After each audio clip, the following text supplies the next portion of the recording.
Assalamualaikum anak ibu semua. Bagaimana kabar hari ini? Hari ini kita akan membahas tentang metamorfosis kupu-kupu. Di sini ada yang tahu apa itu metamorfosis?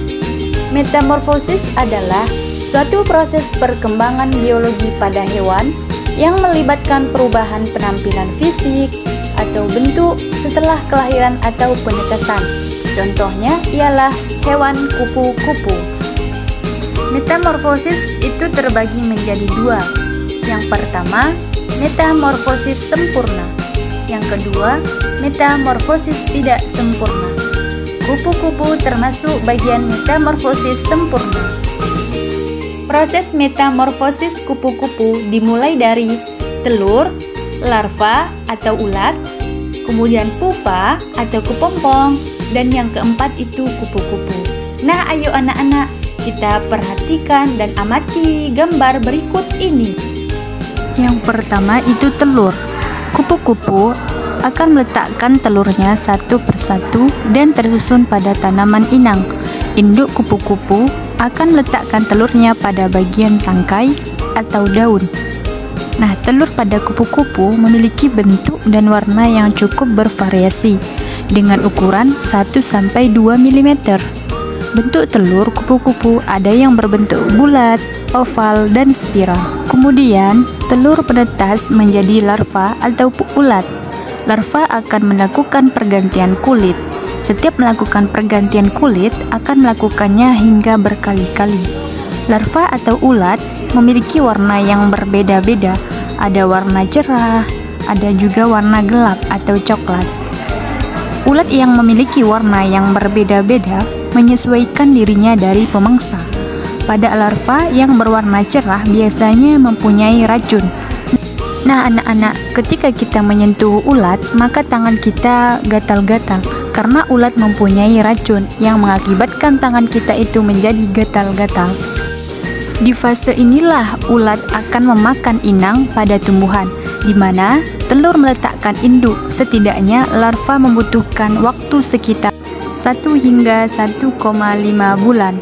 Nah, larva atau ulat akan memakan daun-daun yang ada pada tumbuhan inang.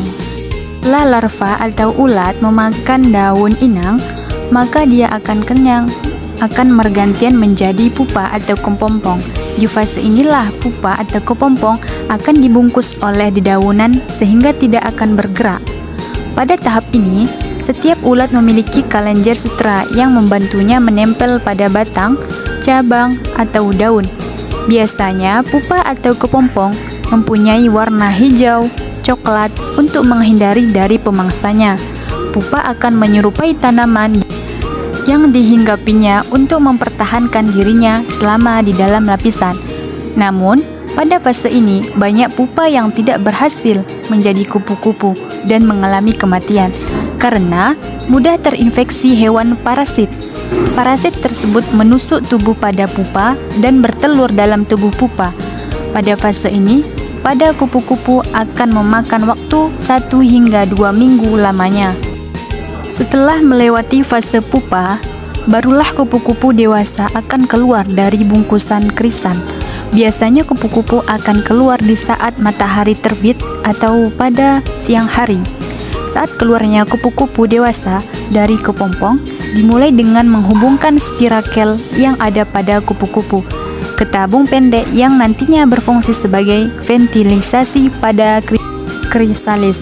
Setelah udara berhasil masuk krisalis, barulah kupu-kupu akan memompa tubuhnya sehingga cangkang pupa atau kepompong rusak.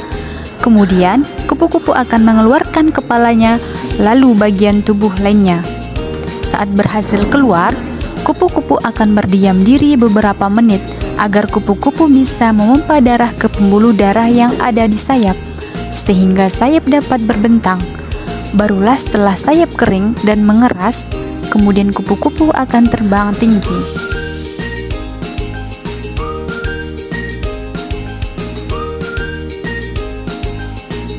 Nah, anak-anak, setelah kita lihat dari video tadi, kita sudah tahu kan bahwa dari metamorfosis kupu-kupu itu dimulai dari telur hingga kupu-kupu dewasa. Sekian materi hari ini, Ibu harap kalian mengerti. Sampai bertemu lagi. Assalamualaikum warahmatullahi wabarakatuh.